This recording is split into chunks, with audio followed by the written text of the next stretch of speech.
વડોદરા જિલ્લાના સાવલી વિસ્તારમાં કુંડાવ ગામ પાસે આ કંપની આવેલી છે. આ કંપની પ્રદૂષણ ફેલાવે છે અને એ પ્રદૂષણ આ પ્રકારના આક્ષેપ સાથે ની અલગ અલગ કંપની વિરુદ્ધ રજૂઆત ગ્રામજનોએ કરી છે.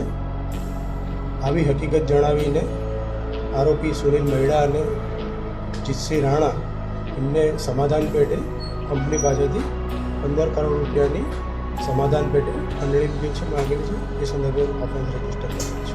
આરોપી જીતસિંહ રાણા અને આરોપી સુનિલ મહિડા અને એની સાથેના બાઉન્સર વિરુદ્ધમાં ઓફેન્સ રજીસ્ટર કરી અને આગળની કાર્યવાહી કરવામાં આવેલી છે. આ સંદર્ભે તપાસ કરતા સયાજીગંજ પોલીસ સ્ટેશનમાં હોટલ છે. એ હોટલમાં અમને સીસીટીવી ફૂટેજમાં એ પુરાવા જે છે એ એકત્ર થયેલા, એમની વચ્ચેની વાતચીત અને કન્વર્ઝેશનમાં એ ખંડણી માગે છે. એ પ્રકારના પુરાવા આપતા આ ઓફેન્સ રજીસ્ટર